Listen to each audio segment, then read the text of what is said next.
in a small town named Rockies, California, in 1850. A farmer boy falls in love with a girl named Angel, who is the talk of the town. People would sacrifice everything for the chance to spend a night with her, considering themselves incredibly lucky if chosen. The town holds a lottery system, and those selected to be with Angel feel as though they've won a great prize. Angel, however, is far from happy. She feels burdened by her circumstances. She recalls the happy days when she lived with her mother, before her life took a sharp turn. One day, her father, Alex, came to visit her for the first time. But instead of acknowledging her, he turned coldly to Na, saying, "You live in my house, but I have never married you. Nor will I. I told you I didn't want this child. She's illegitimate." Angel is left to deal with the pain of rejection, both from her father and society. Despite her beauty and the attention she receives, her life is filled with emotional turmoil, and her true longing is for love and acceptance. Angel overheard her father's cruel words and was devastated. She cried uncontrollably, and her mother, came out to comfort her, saying, "It's not your fault, my child. I love you more than anything in this world." A few days later, Na received a letter from Alex. In it, he coldly stated that he had severed all ties with them, sold the house, and would never see them again. Left with no choice, Na packed their belongings and left the house with Angel. To survive, Na went to a jeweler named John to sell her jewelry, but John revealed the pieces were fake and worthless. However, he offered her a job, saying, "You are very precious. If you work for me, I'll provide you with a place to live." In desperation, Na reluctantly agreed. Joan took advantage of her, becoming intimate with her, and making her work to earn money. Over time, Na became gravely ill and passed away. Angel was devastated by her mother's death, grieving deeply. Yet she was left alone and powerless, forced to face the harshness of the world with no one left to protect or guide her. The story shifts to the present, where we meet Michael, a hard-working farmer. He is a sensible, religious young man who manages his fields alone. Michael prays daily at church, and one evening, he prays for a life partner, someone who will love him truly and stay by his side forever. Later that evening, Michael travels to the city to sell his goods. While there, he catches a glimpse of Angel as she takes a stroll. He is instantly mesmerized by her beauty and falls for her at first sight. Curious, Michael asks his friend about her. The friend explains, "Angel lives in a palace. She's the most beautiful and expensive girl around. People wait in line just for a chance to spend the night with her." Despite the unsettling news, Michael feels a strong desire to meet her. That night, after Angel finishes her shift, a bodyguard working for her employer, Duchess, comes to collect her earnings. Unsatisfied with the amount, the bodyguard accuses her of hiding more gold. Furious, Angel lashes out, which enrages the bodyguard. He drags her to a bathtub and starts to drown her. At that moment, Duchess intervenes, commanding the bodyguard to stop. If Angel is harmed, the people outside won't hesitate. Control your anger and prepare her for the next shift. Angel gets dressed and resumes her work shortly after. This time, Michael arrives to meet her. Angel looks at him and asks, "How can I make you happy?" Michael replies, "I didn't come here for that. I just want to talk to you. I'm a farmer and I work on my farm." Then, Michael proposes marriage to Angel. She laughs and says, "This is the 5th proposal I've received this week. Many like you come here and speak sweetly to me." As time runs out, Angel dismisses him, throwing him out of the room. The next day, Michael returns and offers double the money to meet her again. He tells Angel, "I fell in love with you at first sight. I want you to come with me, to marry and live together forever." Angel, unimpressed, responds, "You're wasting your money and time. Finish your work, then leave." I can never be yours. Once again, Michael's time ends, and the same bodyguard escorts him out. Later, Michael's friend tries to dissuade him, saying, "Angel isn't right for you." But Michael remains resolute, replying, "I want to try one more time." That evening, Michael returns to meet Angel.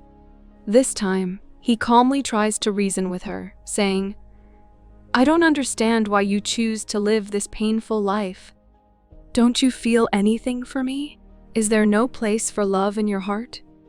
He then lovingly kisses her and asks, "Do you still not feel my love?" Angel responds coldly, "I don't love you, and I don't want to marry you. You're just an ordinary farmer, nothing more." Heartbroken, Michael quietly leaves. The story then flashes back to Angel's childhood. After her mother's death, John, the jeweler, took Angel to another city with plans to sell her. A girl named Sally, who worked there, pleaded with John, saying, "Take her somewhere else. This place isn't right for her." But John ignored her and took Angel to meet the boss, Duke. When Duke arrived, John said, "Here's the girl. Pay me my money." Duke, however, ordered his men to kill John on the spot. Angel, terrified, watched in horror. Duke then turned to her and coldly said, "From now on, you'll work for me." With no options left, Angel had no choice but to stay. As the years passed and she grew older, Duke forced her into his trade. By then, Angel had lost all fear, believing that all men were the same.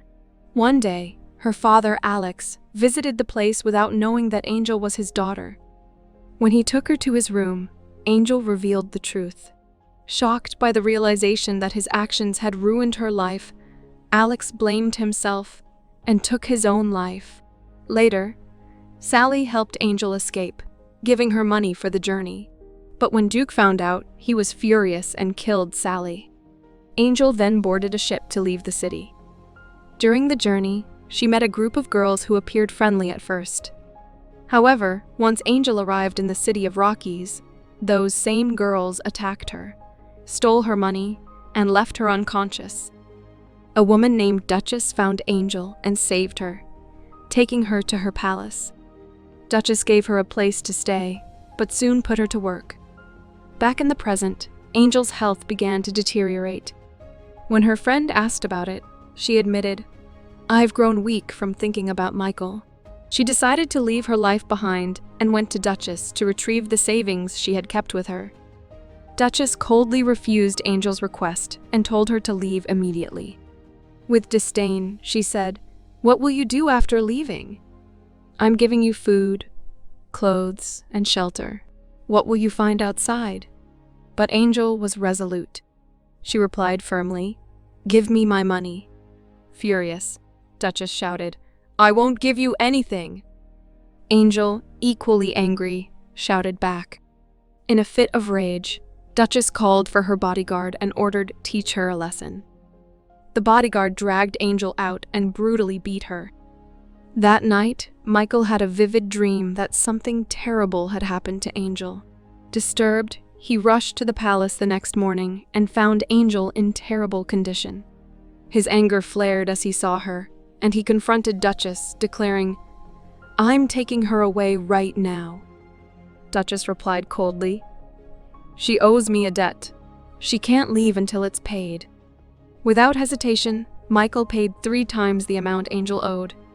He then turned to Angel, knelt down, and presented his mother's ring, asking, "Will you marry me?" Overwhelmed, Angel softly said yes. Michael took Angel back to his farm, but she remained weak from the beating. Angel looked at him and said, "You spent so much on me." Michael smiled. "Don't worry about the money. All that mattered was getting you out of there." Angel handed him back the ring and said, "Once I recover, I'll repay your debts. Then I'll leave. I won't become anyone's slave through marriage." Michael chuckled. "Marriage isn't slavery." He gave her some clothes to wear, and Angel asked, "Are these your wife's clothes?" "No, they belong to my sister." She passed away a year ago. Her husband, Paul, used to live here with me, but is in another city.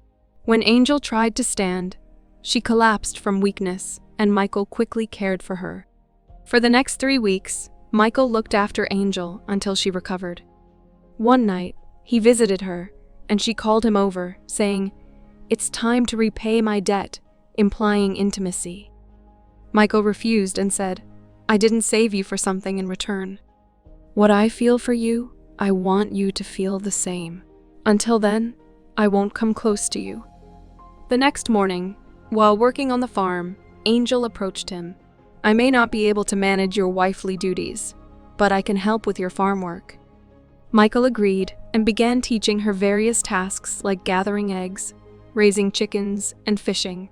Angel started to enjoy the new skills and began adapting to the peaceful farm life. One night, Michael woke her and said, "Come with me." Angel hesitated. "It's almost morning. Where are you taking me?" He led her to a hilltop where they watched the sunrise. "I want to give you a life as beautiful as this sunrise." Moved by his words, Angel replied, "If you knew even half the truth about my life, you'd hate me." Michael gently said, "You didn't choose that life. But now, you have the chance to choose the life you want." Angel looked at Michael and said, "I don't understand why I'm here." "You consider me your wife, but don't come close to me." Michael replied, "I was waiting for you to feel the same way about me as I feel about you." Touched by his honesty, Angel kissed him, and the two returned home. That night, they shared their first intimate moment, cherishing their time together. The next day, Michael's brother-in-law, Paul, returned from a long trip. Michael was excited to see him and shared the news, saying, "I got married." He then took Paul to meet Angel. When Paul saw Angel, he immediately recognized her but didn't say anything. Later, when Michael left, Paul confronted Angel. "I know who you are and what you used to do. Michael is a good man. He deserves a good wife." Angel calmly replied, "He came to me knowing everything. You should accept that." Paul disagreed and went straight to Michael, speaking badly about Angel. Angered, Michael punched Paul, saying, "If you consider me a brother, you must consider Angel a sister too." Realizing his mistake, Paul apologized to Angel and suggested, "If you want, you can go to the city, start a new business, and live well as before." The scene shifts to Michael and Angel together. Michael says, "Paul is leaving for the city tomorrow, and I just told him everything that happened between us." He continues, "I want to spend my life with you, have children, and be happy together forever." Angel, however, struggles with the thought, unable to imagine becoming a mother. The story then delves into Angel's painful past. After becoming pregnant, Duke forced her to have an abortion, leaving her unable to have children. One day, while walking down the road, they meet a family in need. Elizabeth, the mother, is pregnant, and they have no home. Michael and Angel invite them in, offering food and shelter. The family is deeply grateful, and their daughter, Mary, asks Angel about her life and how she met Michael.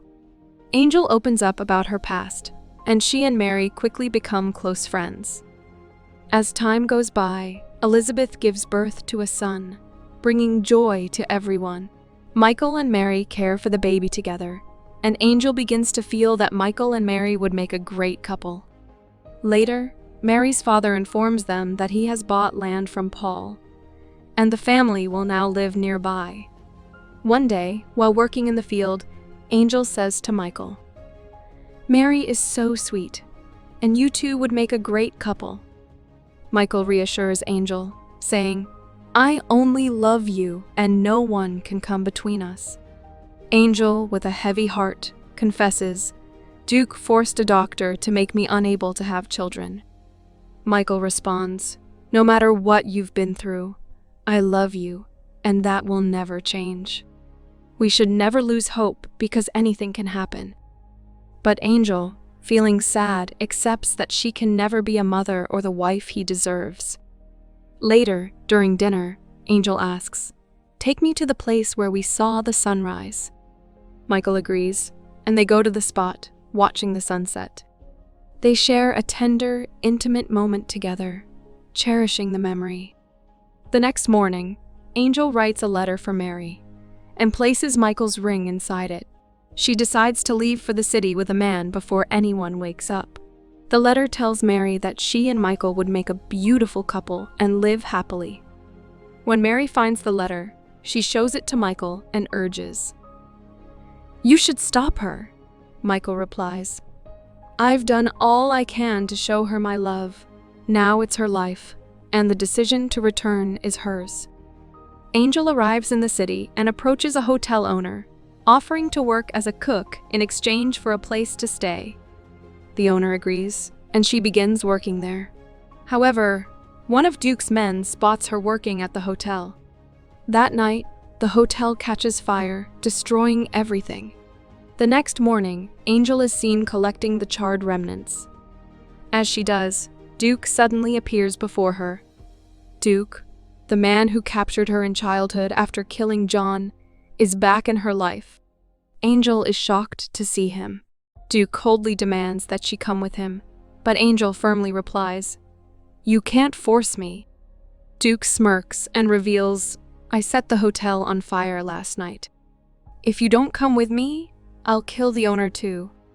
Reluctantly, Angel agrees to go with Duke to protect the owner. When they arrive at his establishment, she sees two young girls forced to work for him, just as she once was. Angry and disgusted, Angel confronts him. "You can't handle grown women, so now you force little girls into your torment?" Enraged, Duke threatens, "If you defy me or try to escape, I'll kill you. Now, get ready. I'm taking you in front of everyone to show you off." Duke plans to showcase Angel on stage as part of his business. But for the first time, Angel prays. She whispers, "God, if you're real, help me. Give me the strength to speak the truth and save these girls." As Duke drags her on stage in front of a crowd, Angel finds her courage. Standing tall, she exposes Duke's crimes, revealing how he tortures young girls and sharing her own story of abuse. Duke interrupts, shouting, "She's lying!" He grabs her and drags her off stage, intending to kill her. But at the last moment, one of Duke's men, tired of his cruelty, steps in. He knocks Duke down and whispers to Angel, "Run!" Without hesitation, Angel rushes to the room where the two little girls are kept, rescues them, and escapes. As the crowd witnesses the chaos and hears Angel's story, they turn against Duke. Realizing the truth, their anger grows. Duke tries to flee, but the mob surrounds him. They capture him and execute him by hanging. 3 years later, Paul, now in another city, spots a familiar figure Angel. Curious, he follows her to a large school. After asking around, he finds her and asks, "What is this place? What are you doing here?" Angel smiles and explains, "This is a school for girls like me, offering education and a chance for a better life." Paul is overjoyed and then asks about Michael and Mary. Angel listens as Paul says, "Mary is my wife now, and she's expecting. You thought Michael and Mary would end up together, but Michael always saw her as a sister. He's still waiting for you." Angel feels a wave of sadness, wishing Michael could have a noble woman by his side. Paul then urges her, "Come back with me. I'm leaving at 4:00 p.m. If you want, you can join me." Meanwhile, Michael works in his fields. Looking up, he sees Angel walking toward him. She stops in front of him and, for the first time, says, "My real name is Sarah. I've never told anyone until now. I came back to say I love you deeply. Please forgive me for all the pain I've caused you. You've endured so much because of me." Michael, with warmth in his eyes, responds, "All those hardships led us to this beautiful moment. Now we're together." He takes out his mother's ring, which he had kept all these years, and gives it to Angel. He smiles and says, "Welcome to my life." Overwhelmed with joy, they embrace and kiss, finally at peace with each other. Years later, Michael is fishing by the lake when Angel approaches, visibly pregnant. Their little son runs happily beside her. The family is complete, and Angel has healed in every way. The story ends with them living a serene, happy life together.